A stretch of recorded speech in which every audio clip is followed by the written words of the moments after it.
everybody. We are the Good Doctors of Abbey Research. As always, Dr. Aaron. Dr. Kristen. We hope wherever you are in this pretty freaking scary world right now, you're being as healthy and as safe as is humanly possible. We will be separated for the foreseeable future, so get used to the split screen. But we are going to do our best to continue to produce content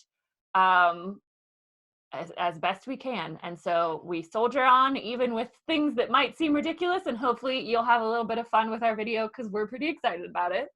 We're continuing our best and worst of Irish films, and today's topic is romantic stereotypes, which there are a lot of. And not romantic in the sense of like a man, like two humans falling in love. Not always like human romance. So what we mean by this is like a stereotype of Ireland that has romanticized an aspect of Irish life. So obviously there's the romance, human romance, but then the other ones we've come up with that we're just going to talk through some of our best and worst. Poverty is certainly romanticized a lot in Irish films. Rural life, definitely. And magic, or forms of magic, mysticism, fairy tales, that kind of stuff. So Dr. Kristen, what are some of your best and worst from those illustrious categories? So I would like to cover the small town aspect. I'll take small town Ireland for $200, Alex. For $200, Alex. So here's the deal. We do the same thing in Art About America. We romanticize small towns in fiction because we have this idea that it would be really nice to be known. Right. That's what a small town is. And because it's true, it is very nice and comforting to be known. Excuse me. Allergies are fun, especially in a time of global pandemic of a respiratory infection. Especially in the time of coronavirus. Yeah, I'm like documenting my symptoms as they do or do not progress because I'm like, oh, I'm pretty sure it's allergies, but I'm going to keep track. Oh, I'm not. My mental health is like until I do a fever, I'm not doing anything. My husband is now constantly checking me for a fever, and I'm like, it's no fever. We all handle this differently. We all do. So small towns are just as problematic as big cities. They are just as full of people that you don't necessarily want to know, and kind of all that stuff. And we know this, I think, about our own countries that we live in. Rural Ireland seems to have a specific international magic that is, I think, unique to it. We don't romanticize Dublin in the same way we romanticize Killarney. And that is a little bit of a different dynamic in Ireland than in, let's say, the United States, where lots and lots of people romanticize New York. New York, yeah. For it being a big city, yeah. The number of American tourists I have met and spoken to who are disappointed in Dublin being a modern city is truly shocking to me. Yeah, like we've overheard people sit in restaurants in Dublin and say that they're really excited to get to the real Ireland. Dublin's fine for the first couple of days, but I really want to see the real Ireland. I was like, well, I'm sorry, what about Dublin is fake? Yeah, like you're in real Ireland. Actually, where you're going is probably fake Ireland because they've constructed a reality for you to make money, which is fine. God love. It is Killarney, right? The one that I call Irish Disneyland? It is, yes. Okay. Yeah, Killarney is a big one. So and this, from best we can identify, this kind of romantic, idyllic Irish stereotype in film comes from one source and one source only: the deeply problematic The Quiet Man. Which, if you haven't seen it, it's an interesting film to see. I say deeply problematic mostly because of the gender dynamics. Yeah, I don't love it. I saw it well after I already fell in love with Ireland, though. Like, I think I saw it like maybe 3 years ago. Yeah. So, like, my response is you can give it a pass, but I don't have any emotional nostalgia to it whatsoever. Yeah, I mean, it's directed by John Ford, who is a very, very famous director of a certain time. And it is, I mean, every Irish stereotype people think they have about Ireland pretty much comes from that. Or from the Disney Channel original movie, Darby O'Gill and the Little People. Which I have actually never seen. See, that one I saw a ton growing up because it was on Disney Channel every single free preview weekend, the whole year, all growing up. I think I have that thing like bizarrely memorized. Yes, that one. Depending, one of the two movies. And we'll talk about magic and myth in a couple seconds, but yeah. Yeah. So I don't know, is Darby O'Gill deal with like rural Ireland at all? It's pretty rural, isn't it? It's like in my memory, and I did not Google and or do research, but my memory is that it's in a fictionalized tiny Irish village. I think so. Yeah. So like that's, and there's, there's some baddish ones. I think The Quiet Man is pretty bad for stereotypes. It is very much of its time. I went and saw it recently in the cinema, like in the last year with some friends, and we went for a beer afterwards, and we were like, wow. So forgot about all the sexism. It's real bad.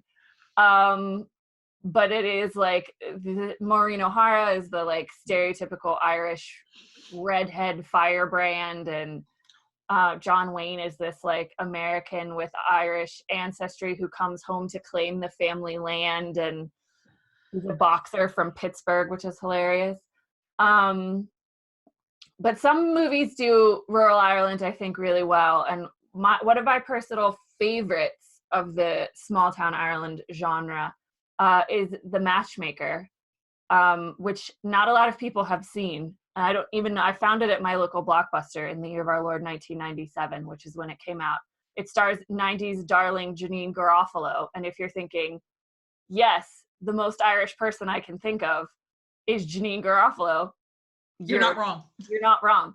But it's also set, it was also filmed in the village that my family is from. So it holds a lot of nostalgic power for me. But it also picks at a lot of the stereotypes that kind of had been established over the 50 years in between The Quiet Man and The Matchmaker. It makes fun of Irish Americans a lot. It makes fun of Irish Americans who expect to come to Ireland and only find people living on peat bogs in rundown cottages with thatched roofs. So I appreciate its sarcasm, and it's kind of like, oh no, we have like telephones here and we have the internet, like it's 1997 in Ireland too. So for my money, if you can find it somewhere, I think it's on Amazon or something. That's a really good one to do in comparison. I also love The Circle of Friends, but which is pretty stereotypically like romantic small town Ireland romance, but it's a wonderful story and it's delightfully acted, even with Chris O'Donnell's terrible Irish accent. But in some ways, the rural Ireland depicted in Circle of Friends is actually fairly accurate in a lot of ways, like the stories I hear, because it's set in the 50s, right? I think it's set in the 50s, and it's based on a book by Maeve Binchy, who is herself Irish, and her books are achingly authentic. Yeah. So it feels stereotypical, but it is very, very authentic to, I think, what life in small town Ireland would have been like in the 1950s. Yeah. Yeah, like I tell people, my mother-in-law didn't have like running water and electricity growing up. Like that is true. My mother-in-law is in her 60s. Like that is a true thing in rural Ireland. Mm-hmm. So that's one of the things about stereotypes. We talk about this all the time. There's always true in them. Mm-hmm. But the thing that makes Circle of Friends different from The Quiet Man, for instance, is that Circle of Friends is lived in characters. Yes. And you never get the impression, again, I haven't seen it, but like I've read everybody talking about Maureen O'Hara, you get the impression that she is a caricature. She's not.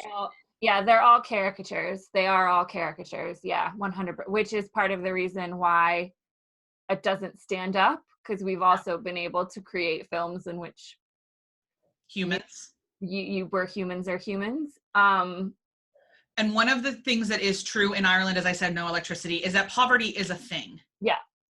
Ireland as a country is a rural Ireland. I mean, it's agricultural. Mm-hmm. Any economy based on agriculture is tenuous at best. Mm-hmm.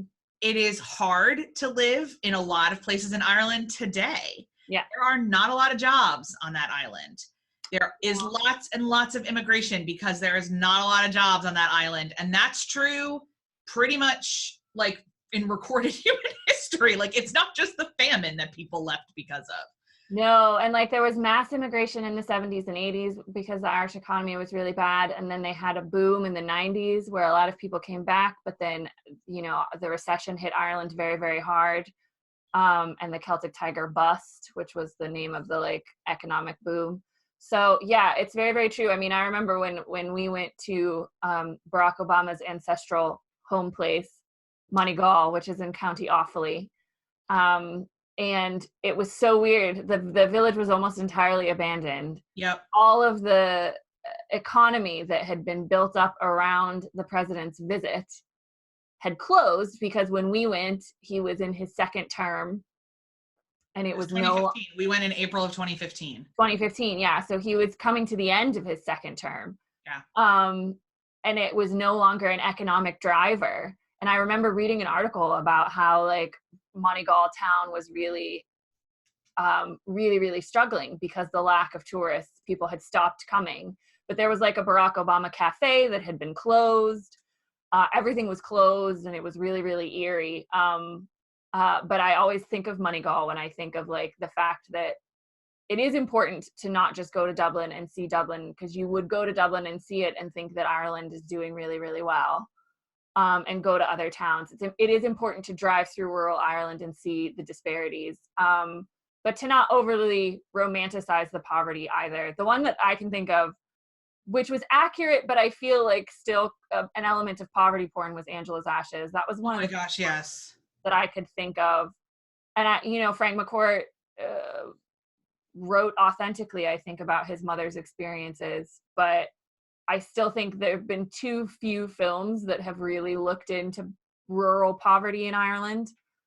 Because I think, and it's the same thing with rural poverty, in middle America and agricultural poverty is a different ballgame than industrial poverty. Than urban poverty, 100%. And Ireland has both. Mm-hmm. And they are very smushed together because of the way that factories, kind of like all the crystal factories, for instance, up and down the middle of the Republic, that are largely now shuttered. It's very, very different poverty, and yet they're smushed together. Yeah. And it's really, I wish more movies that deal with that would talk about the roots of poverty. Yeah, and there's a movie I haven't seen yet that I wrote down to talk about next week when we talk about outliers, but I think it fits into this, and it came out last year, I believe, and it's called Rosie, and it's about a young woman who and her children and her husband, I think, are living out of their car. Okay. But they don't have, and it's set in Dublin, kind of during this peak of people who don't have homes, permanent homes, the homelessness crisis in Dublin, which is massive if anybody has been paying attention.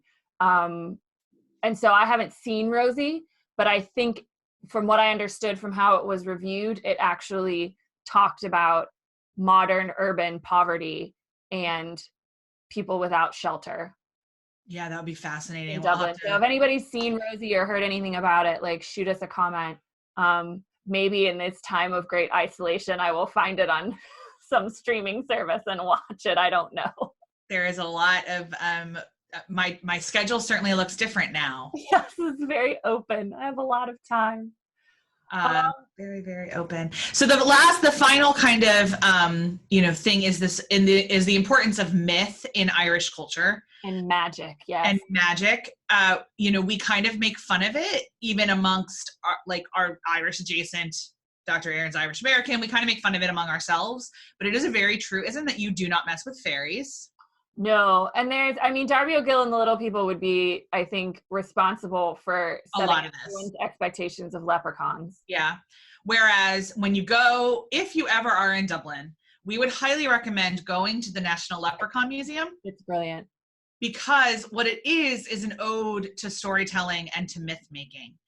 and it's a live experience with a live storyteller. One of the stereotypes that is true about Irish culture is that it is largely based on stories and a really, really strong oral tradition. Oral tradition, For yeah. a whole lot of reasons, but storytelling is greatly, greatly valued in Gaelic Irish, in particular, culture. And so a live storyteller walks you through the history of Ireland in terms of myths and magical creatures, and you learn that leprechauns are in fact not tiny green people. Yeah.